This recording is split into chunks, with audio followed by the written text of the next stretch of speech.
आप सभी को मेरा नमस्कार। मैं बीकेएस मैम शिव सरोवर साहित्य के इस मंच पर आपका हार्दिक स्वागत करती हूँ। आज हम वर्ण विचार के उन महत्वपूर्ण प्रश्नों पर चर्चा करेंगे जो आरपीएससी पिछले अपनी भर्ती परीक्षाओं में पूछ चुकी है, और साथ ही वर्ण विचार के उन कुछ छूटे हुए महत्वपूर्ण बिंदुओं पर भी बात करेंगे जो परीक्षा की दृष्टि से बहुत ही महत्वपूर्ण है। पहला प्रश्न जो हम देख रहे हैं वो है हमारा सीटी में आया हुआ।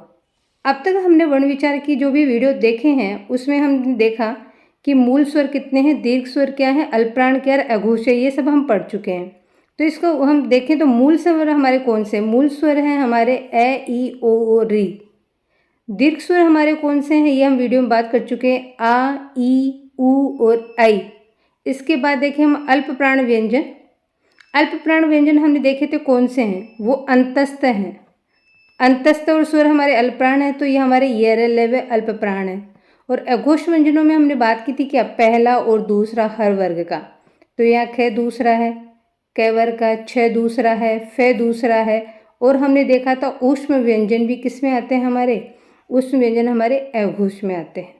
इस प्रश्न को देखने के बाद हम देखते हैं अब वो महत्वपूर्ण बिंदु जो परीक्षा की दृष्टि से वर्ण विचार में पूछे गए हैं और इन पर प्रश्न पूछे जाते हैं। अब हमने भी एक प्रश्न देखा जो सीटी में आया हुआ था। अब हम देखते हैं द्वित्व व्यंजन किसे कहते हैं। द्वित्व व्यंजन वे कहलाते हैं जो दो समान व्यंजन होते हैं। पहले तो देखें द्वि का अर्थ होता है दो, तो दोनों व्यंजन कैसे होंगे, वो समान होंगे। और उनमें से एक व्यंजन जो होगा वो होगा हमारा स्वर रहित अर्थात आधा। पहला व्यंजन हमारा आधा होगा और उसके बाद वही व्यंजन जो होगा वो हमारा कैसा होगा, पूरा होगा। अर्थात जो दूसरा होगा वो हमारा स्वर सहित होगा। तो ऐसे क्या कहलाएंगे, द्वित्व व्यंजन कहलाएंगे। उदाहरण में हम देखें तो यहाँ कच्चा, कुत्ता और मक्का। यहाँ च आया है दो बार, एक बार आधा स्वर रहित और दूसरी बार जो च है उसमें आया है आ का स्वर, तो ये पूरा बना। इसी तरह इसमें दो त आए हैं, स्वर रहित और स्वर सहित। इसी तरह मक्का में क आधा और फिर हमारा क स्वर सहित का पूरा। तो जिसमें दो समान व्यंजन है, तो यहाँ त दोनों समान है, क समान है और यहाँ च समान है। तो दो समान व्यंजन आए और उनमें एक आधा हो और एक पूरा हो, तो वो हमारे क्या कहलाते हैं, वो हमारे द्वित्व व्यंजन कहलाते हैं। पिछली वीडियो में हमने बात की थी संयुक्त व्यंजन के बारे में। तो ये देखिए सेकंड ग्रेड में ये प्रश्न पूछा गया है कि संयुक्त व्यंजन कौन सा, और लगभग सभी आरपीएससी की भर्ती परीक्षाओं में पूछा ही जाता है। अघोष, अल्पप्राण, मूल स्वर, दीर्घ स्वर, संयुक्त व्यंजन, व्यंजनों का उच्चारण स्थान। तो यहाँ पूछा उसने संयुक्त व्यंजन कौन सा है, तो संयुक्त व्यंजन हमारा कौन सा है, त्र, क्योंकि इसमें दो व्यंजन कौन से हैं, त और र। इसको इस तरह से भी लिख सकते हैं, त, र और ए। तो ये हमारा संयुक्त व्यंजन है। द्वित्व व्यंजन हमने देखा। द्वित्व व्यंजन के बाद एक प्रश्न जो पूछा जाता है वो है हमारा अंतस्थ व ऊष्म का उच्चारण स्थान। हमने जब स्वर पढ़े थे तब हमने एक फार्मूला पढ़ा था कताऊ, वो हमारे स्वर का था। और जब हमने व्यंजन पढ़े थे तब एक फार्मूला पढ़ा था, सूत्र पढ़ा था कता में दो, अर्थात 25 में। अब ये तो थे हमने स्पर्श व्यंजन के बारे में पढ़ा था। अब जो प्रश्न है वो हमारा है कि अंतस्थ व ऊष्म का उच्चारण स्थान क्या है। तो अंतस्थ हमारे क्या है, येरलेव है, और ऊष्म हमारे कौन से हैं, स, श, स और है। तो हमें करना क्या है, हमें एक जो ट्रिक है इनकी वो ये है कि ये जो फार्मूला है कता में दे, हम उसको उसी क्रम में रख लेंगे, क, ता, में, दे, ओ। और हम कंठ को एक बार छोड़ देंगे, कंठ वाली लाइन को पहला हम छोड़ देंगे और फिर ता से हम शुरू करेंगे क्रम से, य, र और ल नीचे ले आएंगे। फिर हम श पे चलेंगे, श को फिर यहीं से चालू करेंगे तालव्य से, श, स और स। अब हमारा क्या बच गया, इसमें तो हमारा बच गया व और इसमें बच गया हमारा है। तो है को तो हम लेके जाएंगे ऊपर और व को हम लेके आएंगे नीचे। व को जब हम लाएंगे नीचे तो व को आप देख रहे हैं यहाँ पर दंत और ओष्ठ बनाएंगे, उसको क्या बनाएंगे हम, दंत ओष्ठ। और है को हम लेके जाएंगे ऊपर कंठ में, क्यों, क्योंकि ये हमारी काकल्य ध्वनि है। जब हमने अली जीवर काकल्य पढ़ा था तब पढ़ा था कि है और विसर्ग में जो है ध्वनि निकलती है वो, ये दोनों हमारे कहाँ से है, उनका उच्चारण वो काकल्य ध्वनि कहलाते अली जीवा। वहाँ से बोले जाते हैं, इसलिए है को हम किस में रखेंगे, इसको हम कंठ में रखेंगे और वह को हम कहाँ रखेंगे, दंतोष्ठ में। इन दो को मिला के हम नीचे ले आएंगे। तो इस तरह से आप याद कर सकते हैं कि य र और ल को क्रम से रख देंगे, श को क्रम से रख देंगे और फिर है ऊपर लेके जाएंगे और वह को हम नीचे लेके आएंगे। तो इस तरह से आप अब आपसे प्रश्न पूछा जाए कि य और श, ये हमारा अंतस्थ है और ये हमारा ऊष्म है, इनका उच्चारण स्थान क्या है, तो इनका उच्चारण स्थान हमारा क्या होगा, तालव्य या तालु। इसी तरह आपसे पूछा जाए कि र और श का उच्चारण स्थान क्या है, तो वो होगा हमारा मैं से मूर्धन्य। ल और स का दंत है। तो इस तरह से इनके बारे में भी पूछा जा सकता है। च और स भी देके यह देके पूछ सकता है, च दे देगा आपको और यह दे देगा और बोलेगा बताइए इनका उच्चारण स्थान क्या है। तो च का हमने देखा तालव्य और य का भी हमने क्या देखा, तालव्य। अब बात करते हैं हम आगे। वर्ण विचार में एक प्रश्न और पूछा जाता है र के विभिन्न रूपों के बारे में। ये र हमारा व्यंजन है और री ये आए तो वो हमारा स्वर है। हम इन दोनों में क्या अंतर है और र के विभिन्न रूप कौन कौन से हैं वो अभी हम देखेंगे। र में हम देखते हैं कि यहाँ पर 3 तरीके से र लगा हुआ है, एक इस तरीके से, एक इस तरीके से और एक इस तरीके से। तो पूछता है कि इसमें पूरा व्यंजन कौन सा है और र आधा कहाँ पर है या र पूरा कहाँ पर है। तो इसको याद करने से पहले एक हम ट्रिक देखते हैं कि हम हमेशा क्या करते हैं, छोटे बच्चे को हमेशा या तो गोद में लेते हैं या ऊपर उठा कर रखते हैं। गोद पे बैठाते हैं, सिर पे बैठाते हैं, तो ये आपको याद रखना कि छोटे को हमेशा ऊपर रखा जाता है, या तो गोद में उठाया जाएगा या सिर पर उठाया जाएगा। अब हम एक एक करके इनको देखते हैं कैसे। पहले हम लेते हैं ये राष्ट्र और ट्रक। तो यहाँ हम देख रहे हैं इस तरह से लगा हुआ है, राष्ट्र में भी और ट्रक में भी। तो हम इसको बाहर निकालते हैं। अब मैंने अभी कहा था आपको कि छोटे को हम ऊपर रखते हैं या गोद में उठाते हैं, तो छोटा हमेशा ऊपर की ओर होगा। तो ट हमारा यहाँ क्या है, छोटा अर्थात आधा है, और र हमारा यहाँ क्या है, पूरा है। तो ये र हमारा पूरा है और ट हमारा यहाँ पर आधा है। दूसरे में हम देखें धर्म और कर्ता में, तो यहाँ पे भी देखें मैं के ऊपर ये र है और यहाँ ता के ऊपर ये र है। तो ये छोटा कौन सा हो गया, ये ऊपर वाला छोटा है, मैं यहाँ पूरा है और ता यहाँ पर पूरा है। इसी तरह से हम देखें प्रश्न में, तो यहाँ ये प्रश्न ऐसे लिखा हुआ है और प्रयोग में भी प्र ऐसे है। तो यहाँ ऊपर कौन सा हुआ, प, और र कहाँ हुआ, नीचे। तो प तो हमारा है आधा और र हमारा क्या है यहाँ पर, पूरा। तो ये यहाँ पे ट आधा था, र पूरा था, यहाँ पर भी प आधा है, र पूरा है, और यहाँ पर र आधा है। तो यहाँ तो र आधा है और इन दोनों में र पूरा है। तो आप ये याद रखेंगे कि छोटा हमेशा ऊपर आता है। अब हम देखें इनकी र का रूप। र के हमने 3 रूप देखे, इस तरह से, इस तरह से और इस तरह से। तो ये हमारा क्या आता है, ये हमारा ऋ से ऋषि में आता है। हम देखें कृपालु। तो यहाँ कौन सी ध्वनि निकल, ऋषि में जो ध्वनि निकलती है वो निकलती है री की। हम बोलेंगे इसको क्या, कृपालु, कृपालु। ऐसे ही एक र और होता है, ये हम देखें, इनमें अंतर देखें तो यहाँ पे ऋषि की मात्रा है री, और यहाँ पर क्या ये र है। तो यहाँ ग कैसा है, आधा, और र हमारा कौन सा है, पूरा। ऐसे यदि किसी में देखें कि इसमें कौन सा आधा है और कौन सा पूरा है, तो मैंने आपको देखो यहाँ नीचे एक लिखा है हमने ये। तो द हमारा कौन सा है, स्वर रहित।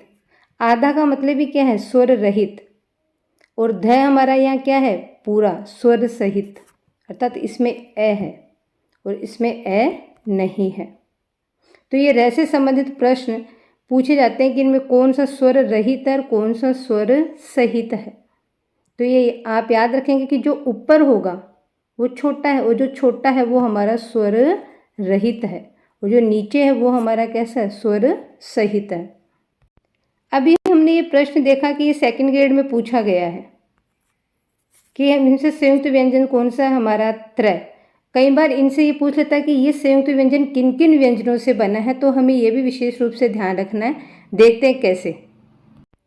संयुक्त व्यंजन से संबंधित जो प्रश्न पूछे जाते हैं वो ये भी पूछ जाते हैं कि इनमें से संयुक्त व्यंजन कौन सा है। दूसरा ये भी पूछ लेते हैं कि ये संयुक्त व्यंजन किन किन व्यंजनों से मिलकर बने हैं। तो हम इनको दोनों ही तरह से देखेंगे। ये इस तरह से भी पूछ सकता है आपको, ये पहला हलंत लगाकर ये पूरा, और इस तरह से भी पूछ सकता है आपको हलंत लगाकर दोनों में। अब हलंत है तो इसका मतलब इसमें क्या जोड़ना पड़ेगा, हमको स्वर जोड़ना पड़ेगा। तो आप ये दोनों ही तरीके ध्यान रखेंगे कि इस तरह से भी वो आपको दे सकता है और वो इस तरह से भी आपको दे सकता है। तो ये संयुक्त स्वर किन किन से बने हैं, किन किन व्यंजनों से बने, ये प्रश्न बहुत बार पूछा गया है, पूछे जाने की संभावना हर समय रहती है, तो आप इनको विशेष ध्यान रखेंगे। एक पूछा जाता है व्यंजन गुच्छ। अभी हमने द्वित्व व्यंजन पढ़ा था। द्वित्व में क्या थे, दोनों समान थे। व्यंजन गुच्छ या संयुक्ताक्षर होंगे, उनमें क्या होगा, इनमें एक होगा वो दोनों असमान वर्ण होंगे। दोनों कैसे होंगे, समान वर्ण होंगे द्वित्व की तरह। पहला आधा होगा अर्थात स्वर रहित होगा, और दूसरा व्यंजन कैसा होगा, पूरा होगा। तो एक तो होगा आधा और दूसरा होगा पूरा, और वे दोनों लेकिन कैसे होंगे, असमान होंगे। तो वो असमान व्यंजनों से बना हुआ क्या कहलाएगा, व्यंजन गुच्छ या संयुक्ताक्षर कहलाएगा। जैसे हम देखें कल्याण, तो यहाँ ल कैसा है, दूसरा व्यंजन, और ये दूसरा, तो यहाँ पे ये आधा है और ये पूरा है, तो ये हमारे व्यंजन गुच्छ में कहलाएंगे। यदि ऐसे आता भी, यहाँ भी ल और यहाँ भी ला, तो ये दोनों द्वित्व व्यंजन में आ जाते हैं। तो ये आप ध्यान रखेंगे। सेट के एग्जाम में प्रश्न पूछा गया था कि इनमें से उत्क्षिप्त व्यंजन कौन से। हमने वर्ण के जो 3 वीडियो पिछले हम पढ़े हैं, उन तीनों में उन सभी महत्वपूर्ण बिंदुओं को कवर किया गया है जो प्रश्नों अधिकतर परीक्षाओं में पूछे जाते हैं। और इतना निश्चित मानिए कि यदि आपने उन वीडियो को पूरा देखा है तो आपका एक भी प्रश्न वर्ण विचार में कभी गलत नहीं होगा। सेट के एग्जाम में पूछा गया कि इनमें से उत्क्षिप्त व्यंजन कौन सा है, तो हमने 2 पढ़े थे, ड और ढ। तो हमारा उत्क्षिप्त व्यंजन कौन सा हो गया, ये ड और ढ जो हैं वो हमारे स्पर्श व्यंजनों में आते हैं। तो एक बार हम देखते हैं कि इनमें अंतर क्या है। ड और ढ में जो विशेष अंतर हम पढ़ने जा रहे हैं वो है कि ड व ढ शब्द के आरंभ में आते हैं, कोई अपवादी होगा तो पीछे आएगा, जबकि शब्द के आरंभ में आते हैं। और ड ढ जो उत्क्षिप्त हैं, ये हमारे क्या हैं, उत्क्षिप्त, ये हमेशा शब्द के बीच में या अंत में आते हैं। उदाहरण में हम देखें तो ढक्कन और ढाणी ढ शुरू में आया है, और डाल और डर, जबकि यहाँ सड़क ड़ घड़ी में और पढ़ना में ढ, ये शब्द के बीच में या अंत में आई। दोनों का उच्चारण स्थान समान ही है, दोनों का उच्चारण स्थान तो क्या है, मूर्धन्य ही है। पर ये क्या है, हमारे ये स्पर्श व्यंजनों में आएंगे, ये हमारे उत्क्षिप्त व्यंजनों में गिने जाते हैं। तो ये भी आप ध्यान रखेंगे, ये शब्द के आरंभ में आएंगे और ये शब्द के बीच में या अंत में आते हैं। हमने जब स्वर पढ़े थे तब उनमें हमने सजातीय और विजातीय पढ़ा था। सजातीय कौन से, जो समान स्वरों से बने हैं, समान स्वर से बने वाले सजातीय कहलाते हैं, और जो असमान स्वर से बनते हैं वो हमारे विजातीय कहलाते हैं। तो इनसे संबंधित भी प्रश्न पूछे जाते हैं कि आ किन किन से मिलकर बना है, ये सजातीय या विजातीय है। तो ये आप ध्यान रखेंगे कि दोनों ऐसे मिलके बना है, तो ये हमारा सजातीय है। ये ई दोनों समान है, ये ऊ दोनों समान, तो हमारे सजातीय कहलाएंगे। जबकि यहाँ ई से मिलकर ए बना है, तो ये हमारा कौन सा, विजातीय, क्योंकि असमान स्वरों से बना है। यहाँ पर ए से मिलकर आई बना है, तो ये भी हमारा क्या है, विजातीय है। आप इनका स्क्रीनशॉट ले सकते हैं ताकि ये आपको ध्यान रहे। ये सभी हमारे विजातीय हैं। कंपटीशन एग्जाम्स में एक प्रश्न और पूछा जाता है कि स्फोटात्मक ध्वनियाँ कौन सी कहलाती है। तो पहले तो हम समझते हैं स्फोट क्या होता है। स्फोट होता है झटके से बाहर निकलना, एकदम से फूट कर बाहर निकलना। तो हमने देखा कि सभी स्वर व्यंजन हमारे जो हैं वो मुख से हवा आती है, वो हवा कहीं ना कहीं रुकती है, टकराती है, और टकराने के बाद वो एक झटके से बाहर निकलती है, इसलिए इन्हें स्फोटात्मक ध्वनियाँ कहते हैं। तो आप ध्यान रखेंगे स्फोटात्मक ध्वनियाँ में कौन से आते हैं, स्पर्श व्यंजन आते हैं। स्फोटात्मक ध्वनियों के बाद देखते हैं हम कि कई बार प्रतियोगी परीक्षाओं में प्रश्न पूछा गया कि मृदु स्वर किसे कहते हैं। अब मृदु का अर्थ क्या होता है, कोमल, कोमल स्वर किसे कहा गया है, या परुष या कठोर स्वर किसे कहा गया है। मृदु का अर्थ है कोमल और परुष का अर्थ है कठोर। अर्थात जो आसानी से बोले जाते हैं वो तो हमारे मृदु स्वर हैं, और जिनको बोलने में थोड़ा अधिक प्रयास करना पड़ता है वो हमारे क्या, स्वर तंत्रियों को ज़्यादा अधिक प्रयास करना पड़ता है, वो हमारे परुष स्वर कहलाते हैं। और न ज़्यादा कोमल हो न ज़्यादा कठोर हो वो हमारे क्या कहलाते हैं, मध्यम स्वर कहलाते हैं। तो हमारे मृदु स्वर कौन से, मूल स्वर ही हमारे क्या हैं, मृदु स्वर है। और परुष स्वर या कठोर स्वर कौन से हैं, ई, उ, ऐ और औ, जो दीर्घ हैं वो। और मध्यम स्वर वो कहलाते हैं ए और ओ, जो ज़्यादा न तो ज़्यादा कोमल है न ज़्यादा कठोर है। ये भी प्रश्न कई बार प्रतियोगी परीक्षाओं में पूछा गया है। नेक्स्ट हम देखते हैं अनुस्वार अनुनासिक व निर्नुनासिक में क्या अंतर है। अनु का अर्थ है पीछे पीछे, नाक के पीछे पीछे, अर्थात मुंह से भी। जो नाक के साथ साथ जो ध्वनि मुंह से भी निकलती है उसे हम क्या कहते हैं, अनुनासिक। और जो ध्वनि नाक से निकलती है उसे हम क्या कहते हैं, अनुस्वार। एक दोनों में अंतर जो है वो ये देखें कि अनुनासिक है वो चंद्र बिंदु के रूप में है, और अनुस्वार किसके रूप में, बिंदु के रूप में है। अनुनासिक का जो प्रयोग है वो हमेशा तद्भव, अर्थात जिनको हमने, जो संस्कृत के शब्द थे उच्चारण के हिसाब से हमने उनको सरल कर लिया, वो हमारे तद्भव, अर्थात जिनको हमने रूप बदल लिया थोड़ा सा। और तत्सम जो संस्कृत में है वैसे के वैसे ही प्रयोग होते हैं, उनमें अनुस्वार का प्रयोग होता है संस्कृत तत्सम शब्दों में। और तद्भव में किसका प्रयोग होता है, अनुनासिक का। एक बात जो हमें देखने के, अनुस्वार में हमेशा किसका प्रयोग होगा, पंचमाक्षर का ही प्रयोग होगा, अनुनासिक का नहीं होगा, ये ध्यान रखेंगे। एक प्रश्न जो आरएस तक की प्रतियोगी परीक्षाओं में भी पूछा गया है कि ये जो अनुस्वार है इसको पंचमाक्षर में बदलो, तो हम यहाँ देखते हैं कैसे बदलते हैं। ये हमने जब पिछली वीडियो में चर्चा करी थी तब भी हमने ये पढ़ा था। हम यहाँ देखेंगे ये बिंदु अनुस्वार, इसके जस्ट बाद कौन सा है, इसके बाद हमारा ठ। तो ठ कौन से वर्ग में आता है, हमारा ट वर्ग में। और ट वर्ग का पंचम अक्षर हमारा कौन सा है, ण। तो हम इसको किस तरह से लिखेंगे, अब हम इसको लिखेंगे, यदि कहे कि इसका अनुस्वार हटाओ, कंठ का अनुस्वार हटाकर इसको पंचमाक्षर में बदलो, तो हम लिखेंगे इसको कंठ। इसी तरह से पंचांग, कि पंचांग में से भी क्या करो, ये हटाओ। ये प्रश्न भी पहले आया हुआ है प्रतियोगी परीक्षाओं में। तो हम इसको देखेंगे पंचांग में इस अनुस्वार के पीछे कौन सा है, च वर्ग। तो हम बनाएंगे इस तरह से चा, और फिर चा के ऊपर भी है, तो चा के पीछे वाले अनुस्वार में क्या है, ग। तो ग के पहले कौन सा आएगा, तो ये हमारा इस तरह से पंचमाक्षर में बनेगा अनुस्वार हटाने के बाद। इसी तरह से हम देखें चंचल को, तो चंचल में भी हम देखेंगे इसके बाद कौन सा, च वर्ग है। तो च वर्ग का पंचमाक्षर कौन सा है, ये। तो हम इसको इस तरह से बनाएंगे। ऐसे देखें संचार, तो संचार में भी इसके बाद च वर्ग है, तो हम लिखेंगे इसको संचार। दूसरा जो अनुस्वार है उसका प्रयोग अंतस्थ व उष्म में भी होता है। उष्म से पहले ये भी हम बात पिछले वीडियो में पढ़ चुके हैं। यहाँ है संसार, तो हम देखेंगे इस अनुस्वार के पीछे क्या है, स। और स हमारा क्या, उष्म व्यंजन। और यह संवाद, संवाद में यह के बाद वह हमारा क्या है, अंतस्थ है। तो ये भी जो उस अंतस्थ और उष्म से पहले भी जो बिंदु प्रयोग में होता है अनुस्वार, वो अनुस्वार ही होता है।